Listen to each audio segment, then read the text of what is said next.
So I want to kind of go into this a little bit and explain why. There's a lot of steps in this process, and I'm going to explain them right now. First, I want to review the communications protocol when there are LMPD officer shootings.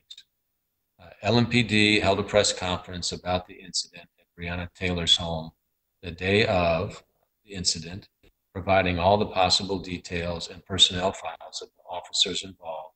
So video of that press conference is on the LMPD Facebook page. And since a public integrity unit or PIU investigation was begun that day, we have not commented further, as has been our case with every PIU case, and it's not appropriate because of potential litigation that can come against the city, and that's the reason why there's no comments and all the facts are not known as well. Now, all police shooting cases or cases involving loss of life during a police action are handled by the public integrity unit.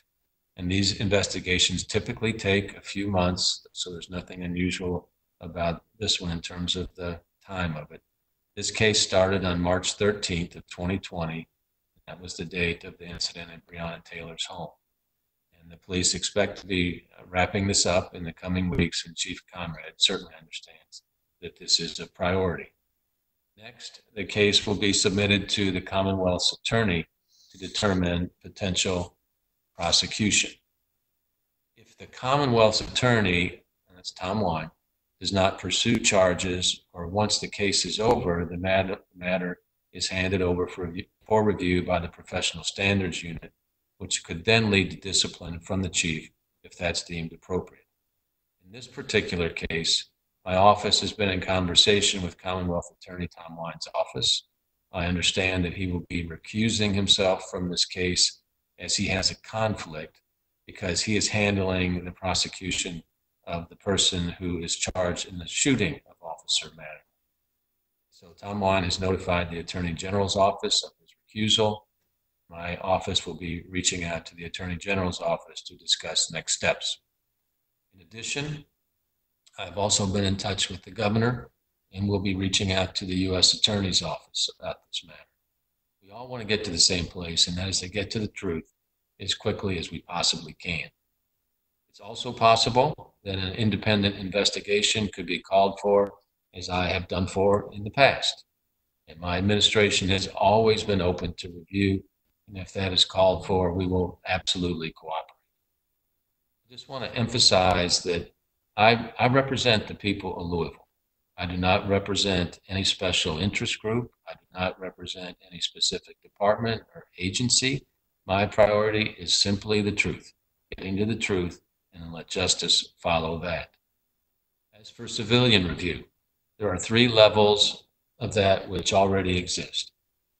First, me as a civilian. As mayor, I have the power to initiate an investigation. I've demonstrated before that I will do that, and I will do it again if I have to. Second is the Police Merit Board, which has the power to make decisions over hiring, firing, promotions, and discipline.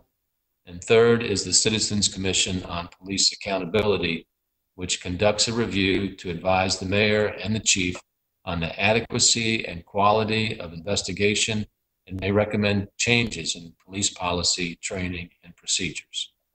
And I'm going to continue this conversation over the coming days to see if there are other ways to include civilian review. Other cities around the nation have worked on this with varying degrees of success. There are broader issues to consider here.